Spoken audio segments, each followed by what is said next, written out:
اور اس میں کچھ لڑکے جو ہیں وہ یہ کہتے ہیں کہ یہ ایک انٹرنیشنل دن ہے جس میں ہم نے پھول دینا ہے کسی لڑکی کو، اظہار محبت کرنا ہے۔ ایک سنار کے بارے میں عارف رومی نے لکھا ہے کہ وہ اس نے بے اولاد تھا تو اس نے ایک بچہ لے کے پال لیا، تو بچہ اس کو باپ کہتا تھا، اس کی بیوی کو ماں کہتا تھا۔ انہوں نے لے پال ایک بچہ تھا، اور یہ لوگ جن کی اولاد نہیں ہوتی ترس جاتے ہیں، کئی دفعہ ترسے ہوئے لوگ تھے، بچے کو لے لیا، پالا، وہ بچے نے بھی حد کر دی فرما برداری کی۔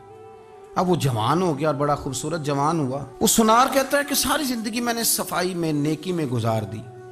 ایک دن دکان کے پہ ایک عورت آئی تو وہ کہنے لگی یہ چوڑیاں مجھے خود سے آپ پہنا دیں۔ وہ کہتا ہے میں نے جب اس کا ہاتھ پکڑا تو میرے دل میں غلط خیال آ گیا، میں نے غلط نظریے سے اس کا ہاتھ پکڑا، اور جب میں نے اس کا وہ ہاتھ اس نظریے سے پکڑ لیا، تھام لیا، بہرحال وہ چلی گئی، لیکن وہ میرے ذہن کے اندر ناپاکی آ گئی۔ تو میں گھر گیا تو میری بیوی باہر کھڑی تھی اور رو رہی تھی، تڑپ رہی تھی۔ میں نے اسے کہا کیا ہوا؟ تو وہ کہنے لگی کہ بچہ ساری زندگی فرما بردار رہا، میں نے ماں بن کے پالا، پر آج اس نے غلط ذہن سے میرا ہاتھ پکڑ لیا ہے، اور میں تڑپ گئی ہوں، ٹوٹ گئی ہوں کہ یہ اگرچہ لے پالک تھا، کسی کا تھا، پر میں نے تو پتر سمجھ کے پالا تھا، یہ کیا ہوا؟ وہ کہتا ہے میری چیخ نکل گئی۔ تو میں نے اسے کہا کہ یہ اس کی غلطی نہیں، یہ میری غلطی ہے، میں نے باہر آج نظر گندی کی ہے تو رب نے مجھے سزا دی، یہ مجھے سزا ملی ہے۔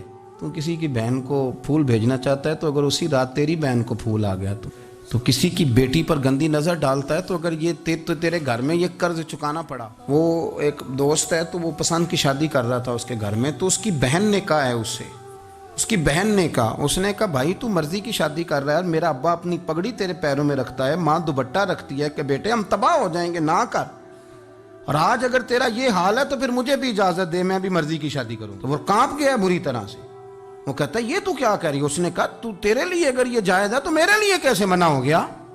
تو یہ کوئی مہذب قومیں نہیں جو ایسے کرتی ہیں، یہ کوئی تعلیم یافتہ ہونے کی یا گورا چٹا ہونے کی علامت ہے؟ کیا آپ کسی کو پھول بھیجیں گے؟ شرم نہیں آتی؟ مہذب قوم اور شریف لوگ کون ہوتے ہیں؟ میرے نبی کریم علیہ السلام نے فرمایا الحیاء من الایمان، حیا تو ایمان کا حصہ ہے، اگر تیری نظر زیادہ جھکی ہوئی ہے تو زیادہ حیا والا ہے۔ اس لیے یہ کوئی گند مند کسی جگہ بھی کسی شخص کو کرنے کی اجازت نہیں، ورنہ یاد رکھیں اس لیے کہ جب آپ کے گھر میں بہو بیٹیاں ہیں، بہنیں ہیں، پھر بھی آپ یہ ذوق بنائیں تو پھر پتہ نہیں کیا سوچتی ہے دنیا، کہاں رکیں گے۔ اس لیے یہ ساری رسومات ان لوگوں کی ہیں جو بے حیائی کو پروموٹ کرتے ہیں، اور پھر طرح طرح کے وائرس ان کی زندگیوں میں آتے ہیں، پھر ان کی لاشوں سے تعفن نکلتا ہے، تعفن، اور پھر یہ حال ہوتا ہے کہ وہ دفنانے کے نہیں جلائے جانے کے قابل ہو۔ اللہ سے ڈرے، اللہ ہمارے حال پہ رحم فرمائے۔ اس لیے کوئی ایسی غلط حرکت نہیں کریں، بچوں پر نظر رکھیں، اللہ ہمیں سمجھنے کی توفیق عطا فرمائے۔